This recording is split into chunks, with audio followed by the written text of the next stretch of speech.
Start કરીએ આપણે ખનિજ પોષક તત્વોનું વહન અને વિતરણ. તો જો વનસ્પતિઓને જે પણ ખનિજ તત્વોની જરૂર પડે છે એ ખનિજ તત્વો પૈકી આપણે વિચારીએ તો કાર્બન અને ઓક્સિજન આ બંને એ મોટે ભાગે એ વાતાવરણમાંથી મેળવી લે છે CO2 સ્વરૂપે. વનસ્પતિ વાયુરંધ્ર દ્વારા કે પર્ણરંધ્ર દ્વારા વાતાવરણમાંથી CO2નું શોષણ કરે છે. તો કાર્બન અને ઓક્સિજનની ડિમાન્ડ મોટાભાગની વાતાવરણ દ્વારા એની ફૂલફિલ થઈ જાય છે. એ સિવાય તત્વ આવે છે હાઇડ્રોજન. તો એ જમીનમાંથી જ્યારે પાણીનું શોષણ કરે તો પાણીના શોષણમાં પાણી એટલે H2O. તો હાઇડ્રોજનની માંગ મોટાભાગની પાણી દ્વારા એની સંતોષાઈ જાય છે પાણીના શોષણની સાથે. બાકીના જે તત્વો છે એ મૂળ દ્વારા જમીનમાંથી તે શોષે છે. હવે આ જે તત્વો હોય ને એ જમીનમાં તેના આયનિક સ્વરૂપમાં હોય છે.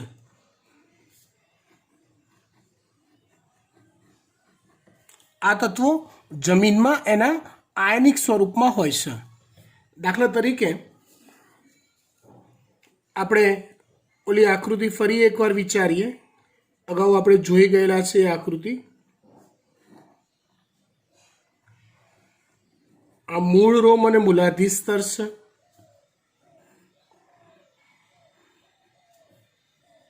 પછીનો વિસ્તાર આ જે બાહ્યક છે.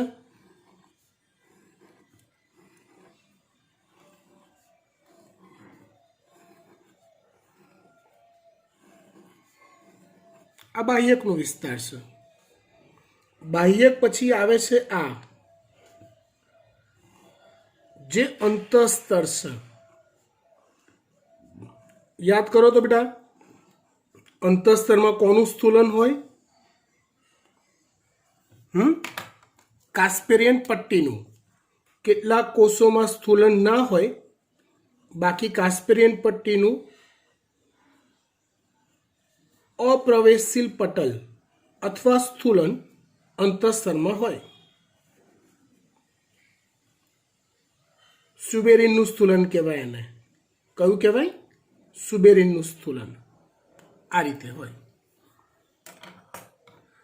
ત્યાર પછી અંદર જે કામનું છે એવો એક મેઇન ભાગ બનાવી દઈએ છે જલવાહક પેશી. તો આથી મૂળની જલવાહક પેશી એના કનેક્શનમાં આપણે આપી દઈએ આ પ્રકાંડની જલવાહક પેશી. સાથે આપણે બનાવી દઈએ પર્ણ. એટલે આ આમ જોવા જાઓ તો પર્ણની વાહક પેશી જલવાહક અનવાહક બંને હોય. જે રચનાને આપણે શિરા અથવા મધ્ય શિરા કહીએ છીએ એમાંથી ઉદ્ભવતી આ બધી શિરિકાઓ છે.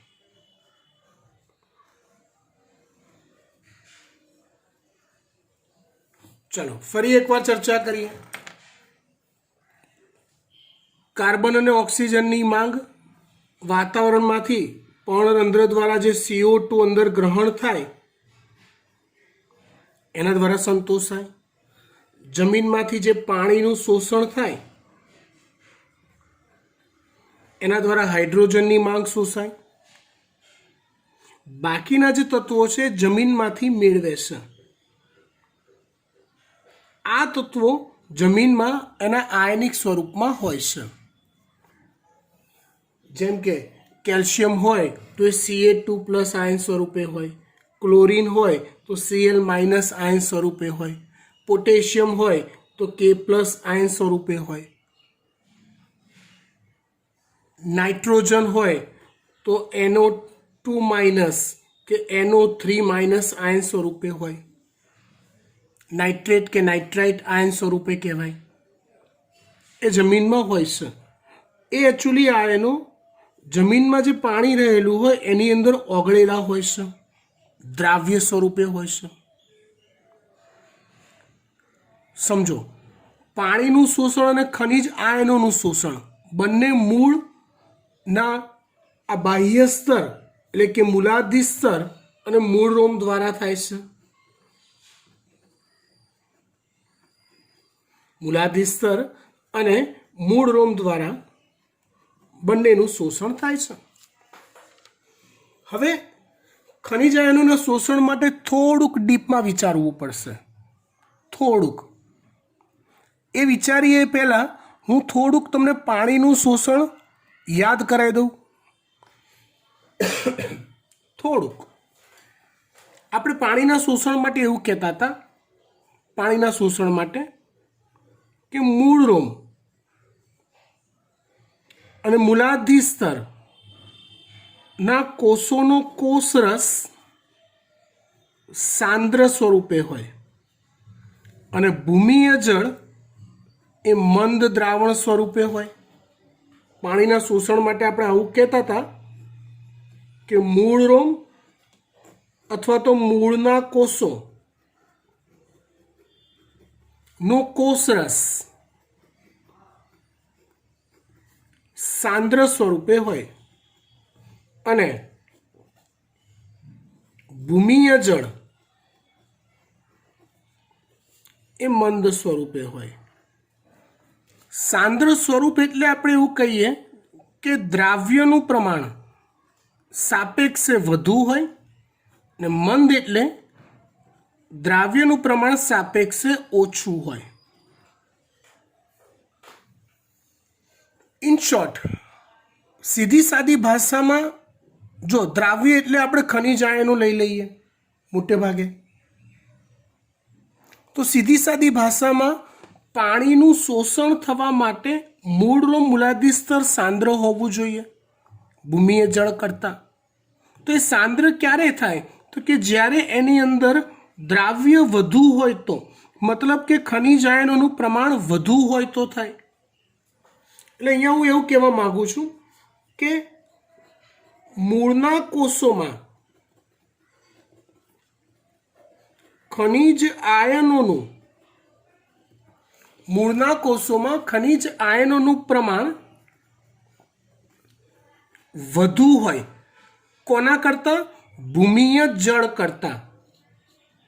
એટલે કે ભૂમિય જળમાં ખનિજ આયનોનું પ્રમાણ ઓછું હોય.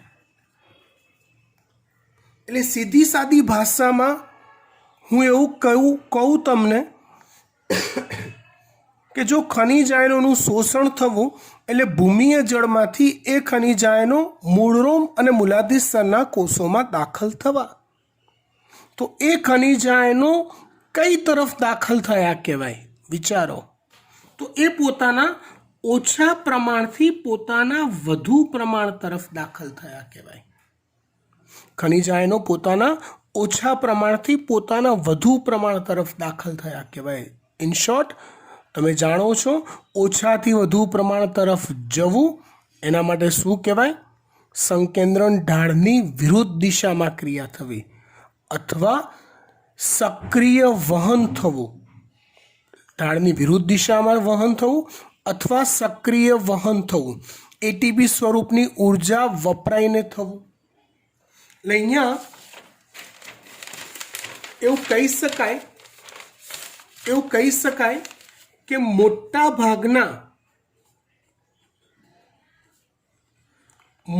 ભાગના ખનિજ આયનોનું શોષણ એ સક્રિય રીતે જ થાય છે.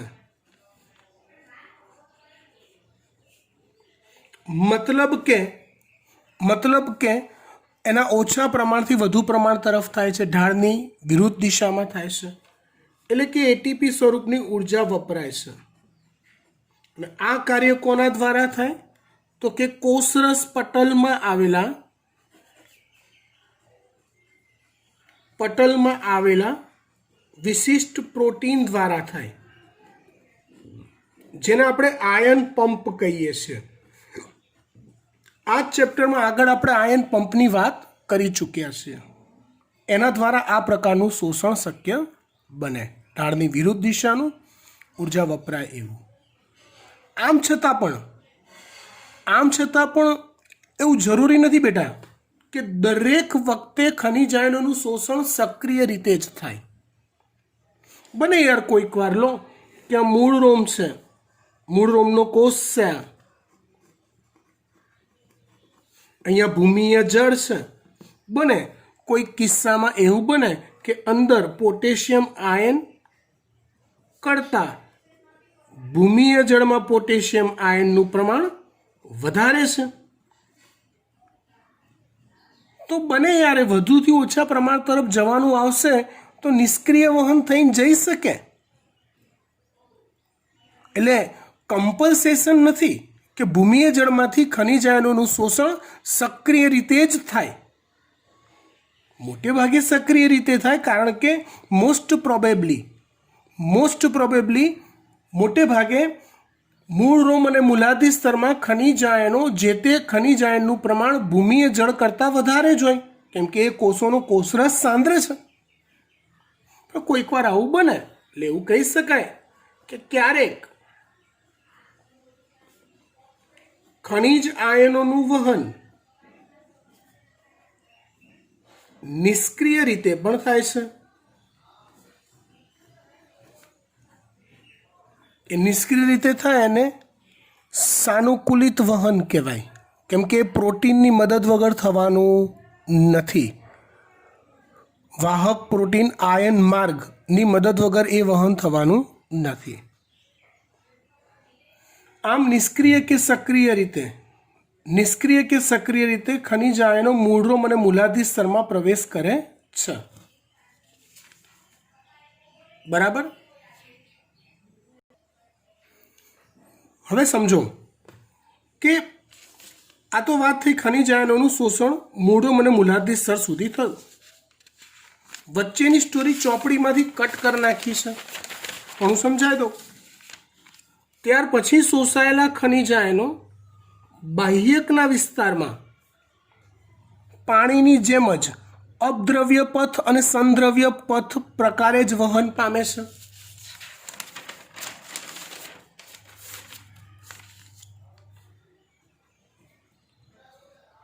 બાહ્યકના વિસ્તારમાં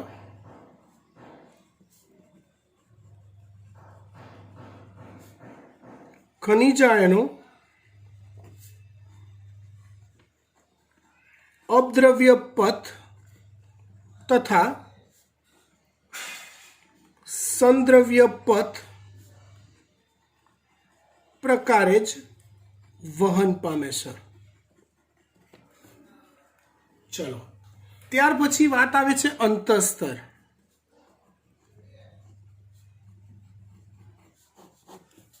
તો અંતઃસ્તરની ખાસિયત શું છે? તો કે સ્યુબેરિનનું સ્થૂલન. એ સ્થૂલન પાણી માટે અપ્રવેશશીલ છે, તો ખનિજ આયનો માટે પણ અપ્રવેશશીલ જ છે. સ્યુબેરિનનું સ્થૂલન આ અંતઃસ્તરમાં આવેલું એ પાણી માટે અપ્રવેશશીલ છે એવું શીખ્યા હતા ને આપણે. તો ખનિજ આયનો માટે પણ અપ્રવેશશીલ જ છે. એટલે ખનિજ આયનો પણ ઓલા જૂજ કોષો, થોડા કોષો કે જે સ્થૂલન નથી દર્શાવતા, જેનું નામ મેં કીધું હતું પથકોષ, એ પથકોષમાંથી જ ખનિજ આયનો વહન પામે છે જલવાહક સુધી પહોંચવા માટે. એટલે અંતઃસ્તરમાં સ્યુબેરિન નું સ્થૂલન હોય, જે અપ્રવેશશીલ પટલ તરીકે વર્તે છે. એટલે અંતઃસ્તરથી આગળ જવા ખનિજ આયનો એ પથકોષનો જ, એટલે કે સ્થૂલન વગરના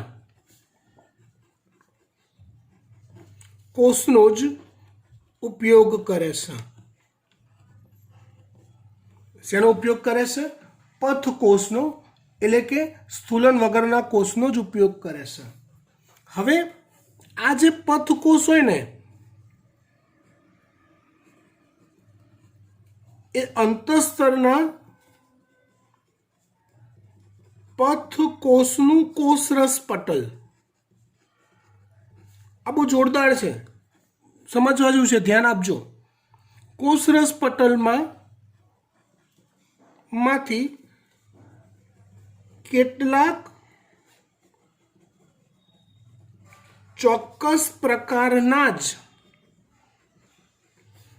આયનો પસાર થઈ શકે છે અને તે જ આયનો જલવાહક પેશી સુધી પહોંચે છે. બહુ મસ્ત વાત સમજાવું કે માની લો સક્રિય શોષણથી કે નિષ્ક્રિય શોષણથી ખનિજ આયનો શોષાયા. માની લો કે એ બધા ખનિજ આયનો અપદ્રવ્ય કે સમદ્રવ્ય પથ દ્વારા અંતઃસ્ત્ર સુધી આવી ગયા, પણ અહીંથી અંદર એ જ જશે કે જેની વનસ્પતિને જરૂરિયાત હોય. બાકીનાને પસાર થવા માટેના વાહક પ્રોટીન કે આયન પંપ અંતઃસ્તરના પટલ પર આવેલા હોતા જ નથી.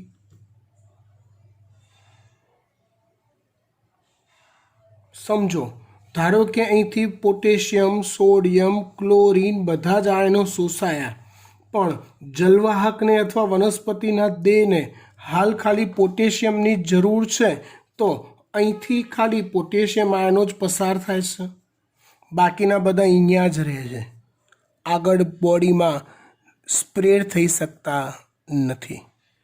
એટલે એવું કહેવાય અંતઃસ્તરમાં આવેલા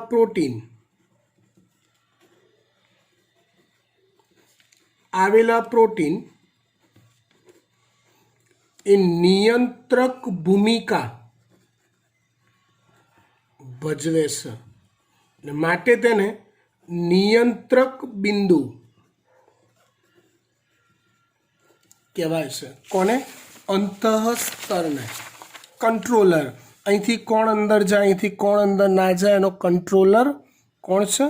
અંતઃસ્તર છે. ત્યાંથી પસંદગી પામેલા આયનો મૂળની જલવાહક પેશી સુધી પહોંચે છે.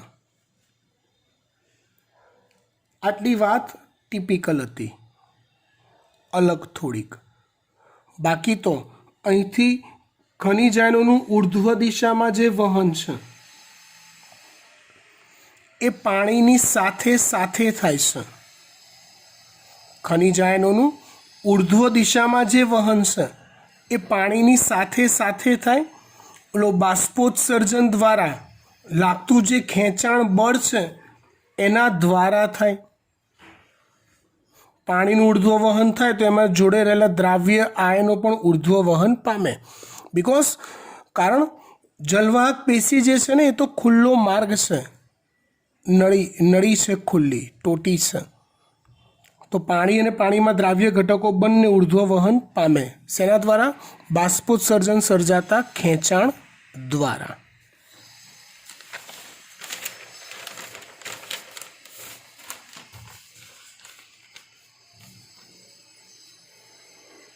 એટલે મૂળની જલવાહક પેશીથી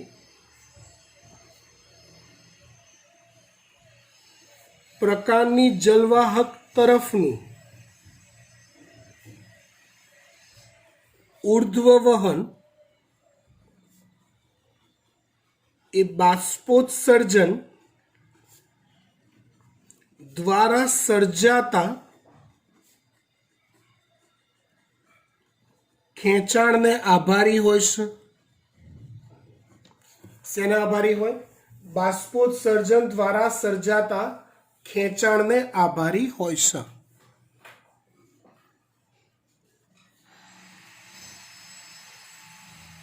સમજી ગયા વાત? ઓકે, હવે આગળ આપણે વાત કરીએ તો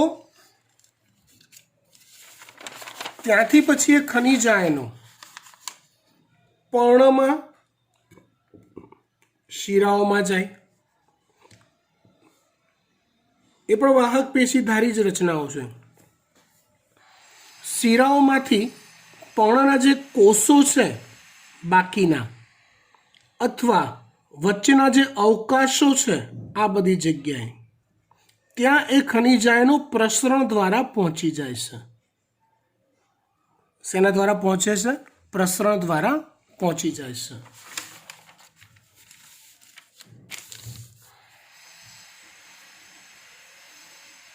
પર્ણમાં પ્રથમ શિરાઓ દ્વારા વહન થાય અને ત્યારબાદ કોષો સુધીનું વહન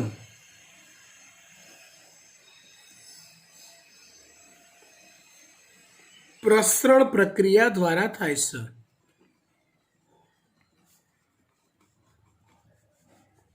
આ થઈ ગયું ખનિજ આયનોનું વહન. એક ચોખવટ કરી દઉં, એ આગળની થિયરીઝમાં કામ લાગશે કે ભૂમિમાં રહેલા ખનિજ આયનો અથવા ખનિજ તત્વો એ પોતાના અકાર્બનિક સ્વરૂપે હોય છે. આથી જલવાહક પેશીમાં થતું તેનું વહન એ મોટે ભાગે અકાર્બનિક સ્વરૂપનું જ હોય છે.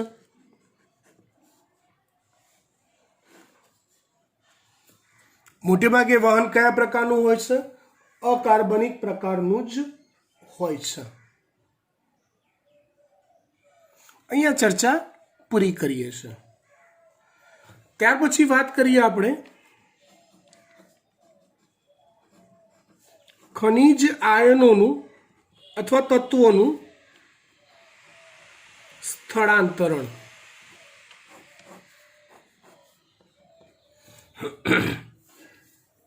અહીંયા હું તમને એક શબ્દ સમજાવવા માંગુ છું. એક મૂળ સ્ત્રોત અને બીજો શબ્દ છે સિંક. એક શબ્દ છે મૂળ સ્ત્રોત અને બીજો શબ્દ છે સિંક. મૂળ સ્ત્રોત એટલે શું?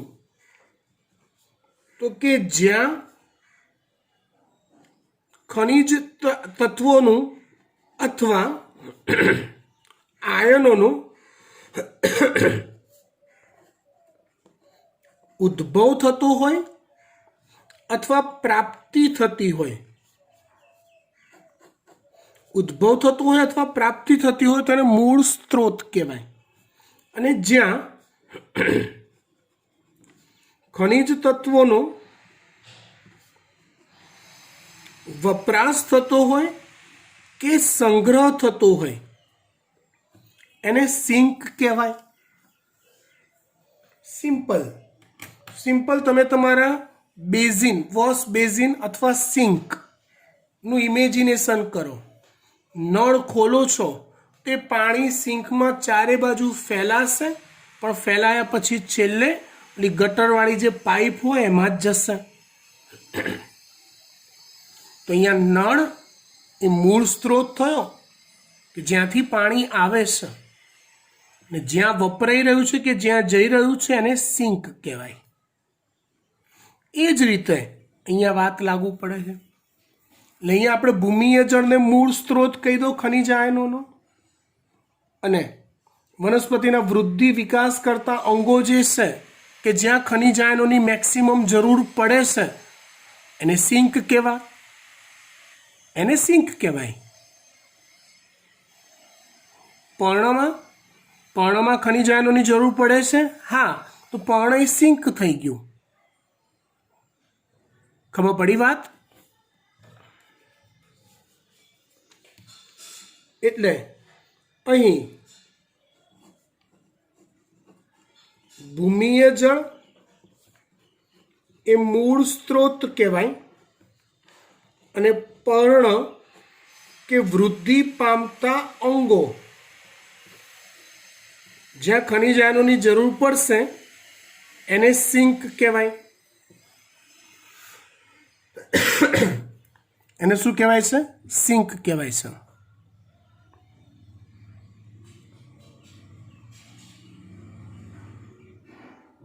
હવે સમજો બરાબર,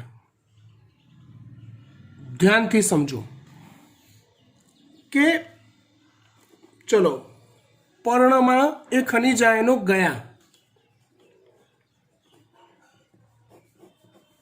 તો પર્ણમાં એ ખનિજ આયનો પોતાના કાર્બનિક સ્વરૂપમાં ફેરવાય છે.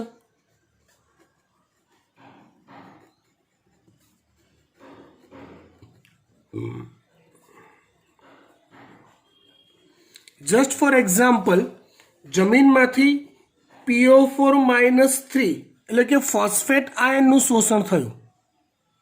જમીનમાંથી ધારો કે ફોસ્ફેટ આયનનું શોષણ થયું તો એમાંથી લાઈક ATP બને છે, એડેનોસાઇન ટ્રાયફોસ્ફેટ, જે કાર્બનિક સંયોજન છે એની બનાવટમાં વપરાઈ જાય. તો આ અકાર્બનિક સ્વરૂપ છે ને આ છે કાર્બનિક સ્વરૂપ.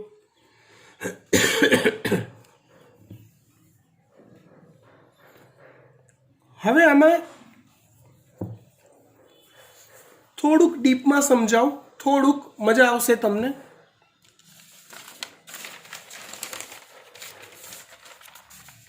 જ્યારે વનસ્પતિના અંગો એ પુખ્ત થાય, ધીમે ધીમે ઘરડા થાય, મૃત્યુ પામવાની અવસ્થામાં આવે ત્યારે ત્યાં એ અંગમાં, ત્યાં એટલે તે અંગમાં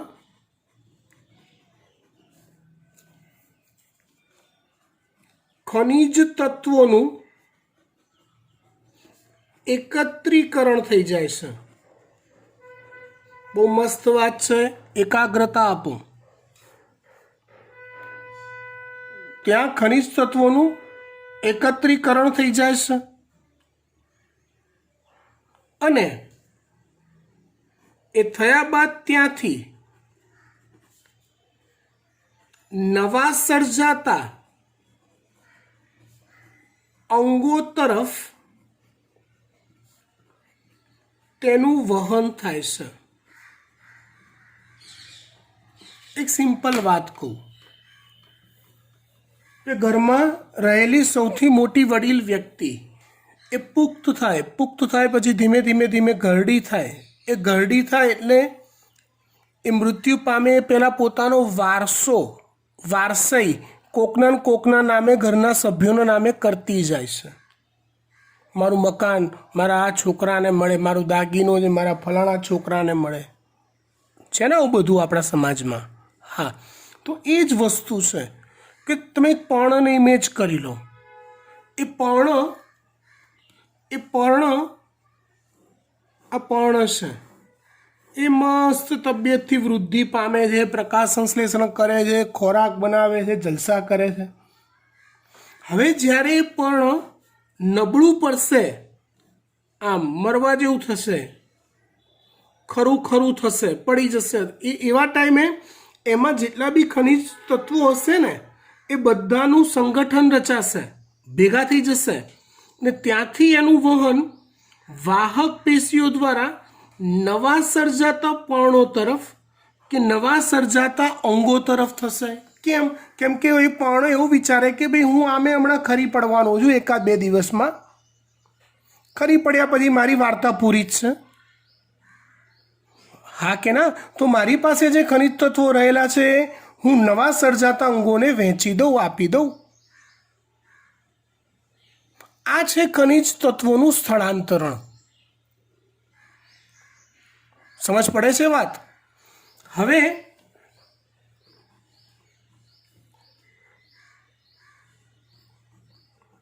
ખનિજ તત્વોનું જે સ્થળાંતરણ છે એ જલવાહક અને અન્નવાહક એ બંને પેશી દ્વારા થાય.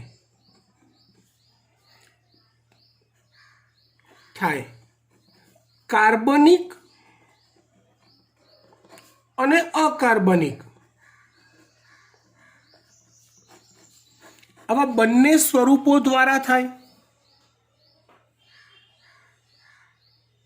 શું આખી સ્ટોરી? તો સમજો, જમીનમાંથી પાણી શોષાયું, મૂળ સ્ત્રોત, વાહક પેશીઓ દ્વારા વહન પામ્યું, કાર્ય કરતા વૃદ્ધિ પામતા પર્ણ જેવા અંગો સુધી પહોંચ્યું, ખનિજ તત્વો આવ્યા, વાપર્યું, જલસા કર્યા. હવે જ્યારે ઘરડા થયા, ખરી પડવાનો ટાઈમ આવ્યો, ત્યારે એ તત્વોનું શું થશે? સંગઠન, એકત્રીકરણ. ત્યાંથી પછી એ તત્વો કઈ તરફ જશે?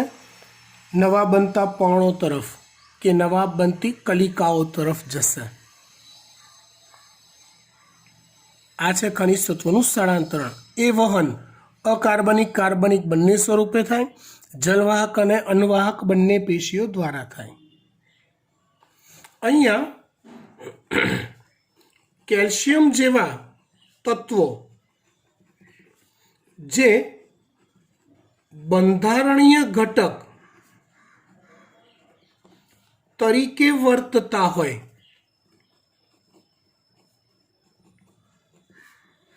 તેનું વહન થતું નથી. બાકીના જે તત્વો છે એ વહન પામે છે. અહીંયા આ ખનિજ આયનોનું સ્થળાંતરણની સ્ટોરી પૂરી થાય છે. મોરલ ઓફ ધ સ્ટોરી શું? આપણે તો અહીંયા પ્રેક્ટિકલ ખબર પડવી જોઈએ ને કે આ બધી વસ્તુનો મતલબ શું. તો તમે માર્ક કરજો, જ્યારે કોઈ વનસ્પતિ નાના છોડ સ્વરૂપે હોય, તમે એને પોષણ આપશો, તમે એને પાણી આપશો, જરૂરી ખાતર આપશો, પણ એકવાર જ્યારે બહુ વિશાળ મોટું વૃક્ષ થઈ ગયું પછી તમે એને કશું નહીં આપો ને તો એમાં નવા પાંદડા આવ્યા કરશે, તો નવી ડાળીઓ બન્યા કરશે. હાલ તમે એવું વિચારો કે માની લો કે જમીનમાંથી પોષક તત્વો મેળવશે, પણ ક્યાં સુધી મેળવે? આપણી સિટીની જમીન તો ડામરના રોડોથી ભરેલી છે. સેન્દ્રિય ઘટકો અંદર જવાની જગ્યા જ નથી. સેન્દ્રિય ઘટકો જે છે તો ગટરોમાં થઈને સીધા નદીઓમાં જતા રહેશે. સમજ પડે છે વાત? તો એની વૃદ્ધિ કેવી રીતે થાય છે? તો કે મોટા ભાગના તત્વો આ રીતે સ્થળાંતરણ પામે છે. જૂના પર્ણ ખરતા જાય, ખરે પહેલાં પોતાની અંદર રહેલા ખનિજ પોષક તત્વો બીજા નવા અંગોને આપતા જાય. જમીનમાંથી બહુ ઝાઝા ખનિજ તત્વો નથી શોષી શકાતા તો પણ બહુ ઝાઝો પ્રોબ્લેમ થતો નથી. Clear? Is it clear perfectly? Done? Fine. આટલે સુધી રાખીએ છીએ. 2 નાનકડા ટોપિક બાકી રહ્યા જે જોઈશું આપણે આવતા અંકે. એટલે આવતા અંકે ચેપ્ટર પૂરું થઈ જશે. લગભગ આપણે રવિવારે એક એક્સ્ટ્રા લેક્ચર લઈને આ ચેપ્ટર પહેલાં પૂરું કરી દઈશું.